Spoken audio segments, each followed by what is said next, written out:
ఏం లెగట్లేదా? Hello dears, అందరికీ నమస్తే.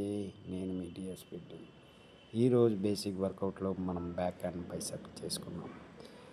వర్కౌట్ తర్వాత మన బ్యాక్ ఎంత విడ్త్ అండ్ థిక్ కనిపిస్తుందో చూడొచ్చు.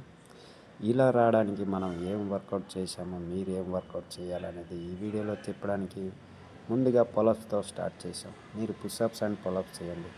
తర్వాత వైడ్ గ్రిప్, ఇక్కడ బెండ్ ఓవర్ రోయింగ్, తర్వాత లాట్ పుల్ డౌన్ చూడొచ్చు. ఇక్కడ కొత్తగా మనం కొన్ని క్లాంప్స్ వచ్చినాయి, అది దాంతో చేయొచ్చు. తర్వాత డీ క్లాంప్ రోయింగ్, తర్వాత సుమో డెడ్ లిఫ్ట్ చేసాం. 140 వరకు వెయిట్ ఎత్తాం, కాకపోతే స్ట్రెంత్ లేదు, లాస్ట్కి కొట్టాం కాబట్టి. అలాగే బైసెప్ స్టార్ట్ చేసి బార్బల్ కర్ల్, తర్వాత క్లోజ్ గ్రిప్ కర్ల్, తర్వాత సీటెడ్ హ్యామర్ కర్ల్ చేసాం.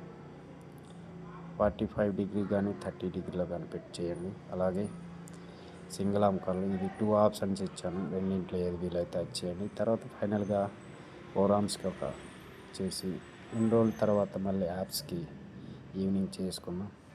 మన యాప్స్ అలాగే ఉంది, లోన థిక్గా కనిపిస్తుంది.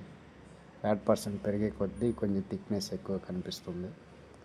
అది కట్ అయితే మళ్ళీ ఎప్పటిలాగా కనిపిస్తుంది. ఫైనల్గా మన బాడీ కండిషన్ ఈ రకంగా ఉంది. మీరు కూడా ప్రతి వర్కౌట్ చూసి ప్రాపర్ ఫార్మాట్ చేయండి. ఈ రోజుకి ఇంతే, మళ్ళీ నెక్స్ట్ వీడియోలో కలుసుకుందాం. మన అకౌంట్ ఇంకా ఫాలో చేయకపోయింది, ఫాలో చేసుకోండి. ఉంటా, బాయ్, గుడ్ నైట్. అలా